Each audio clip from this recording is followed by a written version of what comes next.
12th நல்லா mark வாங்கிட்டு நான் சிஎம்கிட்ட செப்பரேட் ரெகக்னிஷன் வாங்கினதுக்கப்புறம் நான் என்ன சொல்ல போகிறேன்னா, நான் பட்ட கஷ்டங்கள் வந்து இதே மாதிரி ஃப்யூச்சரில் வரக்கூடிய ஜெனரேஷன் குழந்தைங்க வந்து சஃபர் ஆகக்கூடாது.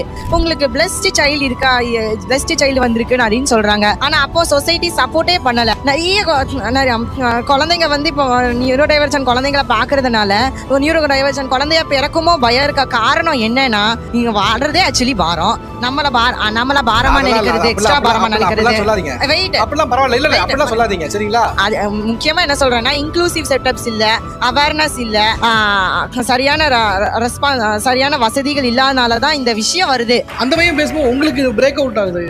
நாங்கள் ஒரு பேரண்ட்டாக பேசணும்னு நினச்சி எல்லாமே அவனே பேசிட்டான்.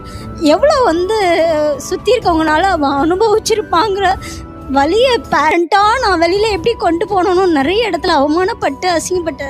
சரி சரி. நிறைய பிரியாணிக்காகவும் 200 காசுக்காக வந்து நீங்கள் வந்து இங்கே நிற்கிறீங்க, மாற்றுத்திறனாளி குழந்தைய வச்சுட்டு வந்து நிற்கிறோம், நிறைய இடத்துல அசிங்கப்பட்டேன். அது எல்லாத்தையும் இனிமேல் நாங்கள் யாருமே பேச வேணாங்கிற அளவுக்கு எல்லாத்தையும் சூப்பராக பேசிட்டான். உண்மையிலே அந்த பேரண்ட்டுக்கு ரொம்ப ரொம்ப ரொம்ப ரொம்ப தேங்க் பண்ணிக்கிறேன்.